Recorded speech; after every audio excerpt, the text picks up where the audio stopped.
Well, yes. Well, I hypothesize it to be yes. Welcome to the mini theory on whether or not Scaramouche betrayed Signora. But we need to understand that the context of the word betray for this video isn't that he's turning a new leaf or actively going against the Tsaritsa's orders, but rather the betrayal of Signora's well-being and the knowing and active participation on her death. How and why did Scaramouche betray Signora? When observing how he acted in the 2.1 Archon quest, we noticed several antagonistic behaviors that he did that knowingly put Signora at risk, and even be aware that she would be defeated by the Traveler. Firstly, is that he always referred to himself as a neutral party despite being anything but. He uses words like, "I'm clearly not the mastermind behind all of this," or "go get them," clearly shifting blame to Signora to save his own skin. We know from the 1.1 story event that Scaramouche is never the type of person to actively engage in combat, and will resort to manipulation and lies in order to put in the least amount of battle effort. This isn't to say he isn't strong, but if he can have other people clean up the mess for him without him lifting a finger, then that's a job well done. Which leads me into my second point. He holds an amount of begrudging respect for the Traveler's strength in a way that Signora doesn't. He does use insults at them by referring to their strength as getting weaker. There is a reason the Harbingers wanted to keep the Traveler in Rito, and why Scaramouche never intended to fight the Traveler every time they met. It's because he knows that the Traveler is strong. He acknowledges that he is the hero of Mondstadt and Liyue, which is why he'd rather have someone else exert the effort of erasing him, and why he resorts to underhanded tactics to incapacitate the Traveler, such as prolonging their conversation.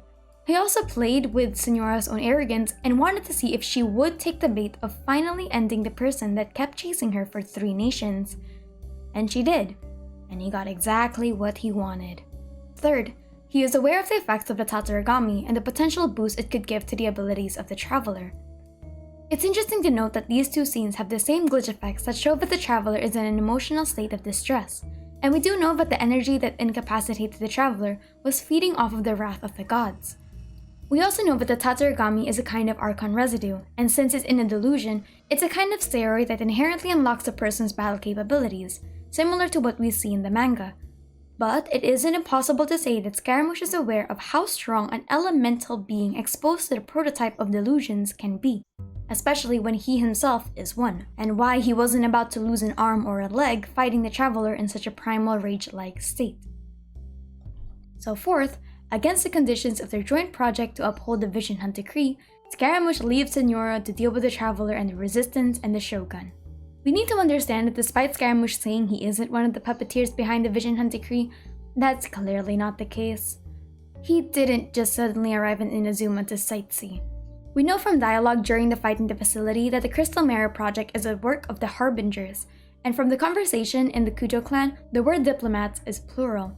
It also isn't impossible to say that Scaramouche was the one assisting the resistance while Signora is the one fanning the flames in the Tri-Commission.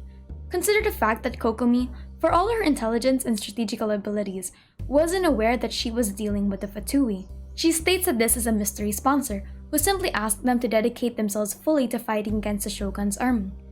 We know that Signora, when dealing with others, can be quite cold, seeing as even her negotiation methods were noted to be arrogant sounding. But Scaramouche isn't new to the business of lying and seeming benevolent to others. We have seen this before ourselves. He is the most deceptive person out of the 3 current Harbingers we know, which means that this is a joint project between them. So to simply just abandon ship and leave without another word, simply because you have the Gnosis, is questionable to say the least. He may not like Signora, but it's also a different topic to leave an agreement between the Harbingers and not assist her when the Traveler is clearly an important target to eliminate, because no amount of plot armor will save the Traveler from 2 Harbingers. So why would he be so confident in betraying Signora, and what would his motivations even be for jeopardizing her life? Firstly, he's confident to betray Signora because he has the Gnosis. We need to remember one element of the equation here. The end goal for Inazuma isn't the Gnosis. The end goal is the long-term mass manufacturing of delusions and the creation of a supply and demand amongst the people of Inazuma. So whether or not he actually told Signora he had the Gnosis is pretty insignificant, because they would still have to keep operations going and rely on the Vision Hunt Decree. What I'm talking about is that he had a safety net if ever shit goes down in Inazuma and the plan fails. Remember, this is supposed to be a joint project, But because he had Baal's Gnosis, it's easy for him to not face the same amount of punishment as Signora in the event that the mission fails. He technically did fail in one project, but he did succeed in another project of the Tsaritsa, and the 8th Harbinger doesn't have that same failsafe, and Scaramouche is banking on that. Because secondly, he doesn't like Signora. Petty? Yes. But remember, this is Scaramouche we're talking about. He openly said that Signora and Child are the least reliable to him, which means that this little partnership the two Harbingers had was already heated. He most likely thinks that Signora's position as the 8th doesn't warrant the arrogance she holds, especially when he's the 6th Harbinger and he's expected to work with this hag. That's insulting to his status, wouldn't you agree? It isn't impossible to think that the moment he got leverage over the situation, that he decided it was time to leave her for dead at the hands of the Traveler, and whatever mess she was left to deal with back in Inazuma. It was also most likely very insulting for him to be considered as a supporting character to Signora, since he uses the words like mastermind or behind all of this as if she's the one fully credited. Even though it is to shift blame, there might still be a reason he actively uses those words. So while he has done his supporting role to keep their little project continuing, he isn't about to go out of his way to assist her more than he needs to. And that includes keeping her alive. Because third, he doesn't answer to Signora. He answers to the Tsaritsa. And betraying Signora isn't the same as betraying the Fatui. When you're a Harbinger, disloyalty to your colleagues isn't the same as disloyalty to the Tsaritsa. Especially since the Harbingers are already actively hostile to one another.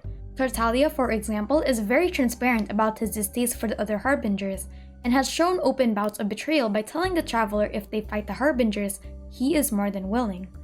But the Tsaritsa herself hasn't done anything to calm these tensions, meaning that you are allowed to speak out against your own comrades if it means you aren't jeopardizing the goals of the organization.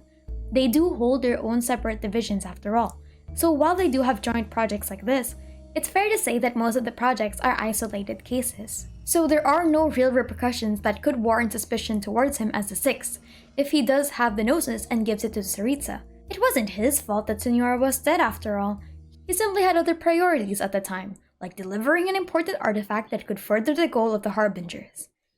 But I believe that there is one sole reason he betrayed Signora over everything else. He's Scaramouche. Simple. Specifically, he is a Scaramuccia of the Commedia dell'arte, a character known for his vast array of villainous traits that include, but are not limited to, fraudulence and manipulation. The little skirmisher has an amazing talent for landing himself in difficult situations, yet leaving scot-free by throwing other bystanders as victims. He's a person that doesn't involve himself in direct combat, and would rather have others fight the battles for him. He's clever and a deceiver, capable of reversing the consequences of his actions on somebody else. We already saw how Genshin Impact uses the inspirations derived from the Commedia to make small hints in the characters of the Harbingers. Tartaglia has to lie to his brother Tusser about being a toy seller.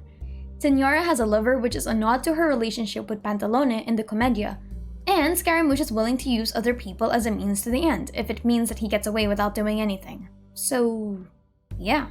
Him betraying Signora is simply just the way he is, both in the Commedia and in Genshin.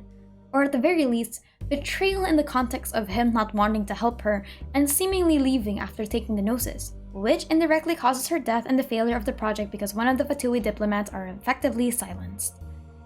Yikes.